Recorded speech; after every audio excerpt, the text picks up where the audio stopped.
شہر حیدرآباد کے مشہور درگم چیرو کیبل برج کے درمیان میں اچانک پہنچ کر رات دیر گئے ایک نوجوان کے رقص کا ویڈیو وائرل ہو گیا۔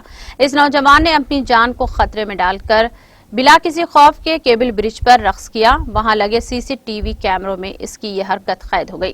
کیبل برج پر کسی بھی قسم کی تصویر کشی یا ویڈیوگرافی پر پابندی ہے۔ اسی کسی بھی حرکت پر پولیس کی جانب سے وہاں لگے گئے اسپیکر کے ذریعے انتباہی اعلان کیا جاتا ہے۔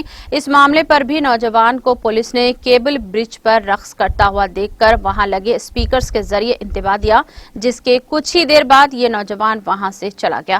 یہ واقعہ 3 اگست کی شب 1:20 کا ہے۔ اس خصوص میں وائرل ویڈیو میں دکھایا گیا ہے کہ نوجوان اچانک ایک کیبل برج پر آ گیا اور کیبل برج کی دوسری طرف جاتے ہوئے ایک گاڑی کے وہاں سے گزرنے کے بعد برج کے درمیان میں جا کر اس نے رقص شروع کر دیا۔ پولیس کی جانب سے اس کو روکنے کے لیے کیے گئے اعلان کے چند لمحات کے بعد یہ نوجوان وہاں سے چلا گیا۔ تاہم اس کے رقص کی مختصر ویڈیو سوشل میڈیا کے مختلف پلیٹ فارمز پر تیزی کے ساتھ وائرل ہو گئی۔ ناظرین، ہمارے ٹی ٹی وی نیوز کو سبسکرائب کریں، بیل آئیکن کو پریس کریں، شیئر کریں اور لائک کرنا نہ بھولیں۔ اور کسی بھی ایڈورٹائزمنٹ کے لیے ہمارے اس نمبر پر کانٹیکٹ کریں۔ ہمارا نمبر ہے 9550102020 پر۔